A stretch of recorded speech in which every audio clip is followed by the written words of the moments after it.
There's so much more you can do with an INFINITI G35 coupe aside from giving it more straight pipe and crisp strokes, or giving it a fitment tighter than a white woman's hands around a Gucci purse. 600cc fuel injectors. You don't need a 340 lph fuel pump. You can go with a 255 lph, but it all depends on how much power you're going for. If you're going for like 1,000 horsepower, you're gonna need like 340 and up, but since you only want to make about 400 to 450 on that stock block, right? Cool, then this will definitely be just as good. As far as boost, you could definitely go with a Pro Charger. You know, some people don't like it, some people do. Some people have different experiences. For example, a large majority of people have said the Pro Charger systems are leaky, so that is something you'll have to take into consideration. So the cheapest alternative versus buying a turbo kit offline would be to get somebody to make it.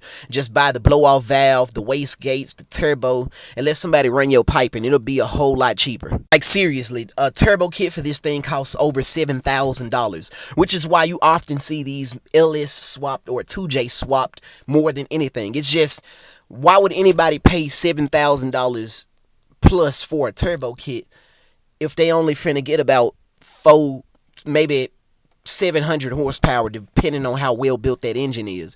$7,788.08 gets you a LS swap, literally. If you take the cheapest route with buying a donor vehicle off of Facebook Marketplace, like a 2003, 2006 Tahoe. I'm talking about 5.3, 4L60E. Let's see, you can get your dry shaft made from LOJ conversions and shit. Hell, they sell a LS swap kit for the G35, but I digress. And last but not least will be the long tube headers and a tune to tie all of this together. What we have here is a Ford Focus ST. This thing is a baby Focus RS. Makes less horsepower, but it still gets the job done, like your mom after a gas station rhino peel. Look, this fitment tighter than a white woman's hands around a Gucci purse walking through the south side of Atlanta.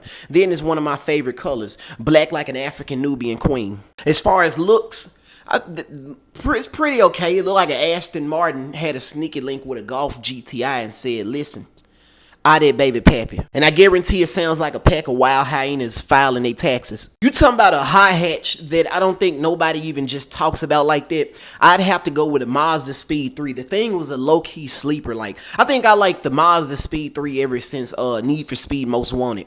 This thing nastier than a prostitute's face under a UV light. And by the way, this thing is on E30 race fuel, meaning his gas smells like a pastor's clothes after a private session with your local stripper. Remember back when I told y'all, if you go run from the police, not saying that I condone that in any way, if the police pull you over, it's best that you do, because if you get one of them officers or sheriffs with a big 10-gallon hat walking like the greatest cowboy in existence, your ass getting a ticket. I just want you to know that. And if you have to make him work hard, probably gonna beat your skull to the white meat, but I digress. Vehicles like these be the ones that you need if you're gonna do something as perilous as that right there. Not a scat pack with a lime green rap, the loudest rap that your local rap man could have put on there. No.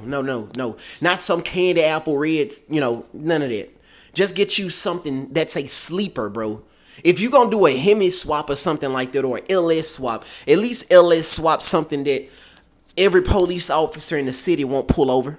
As far as this vehicle, I got to give it a 9 out of 10. I got to give it a 9 out of 10. The reason why is because with black paint jobs or black wrap jobs, you don't exactly see every detail of a vehicle. So let's say you get a wide body, right? And you wrap it all black. I want to see every crack and crevice like a BBW stripper.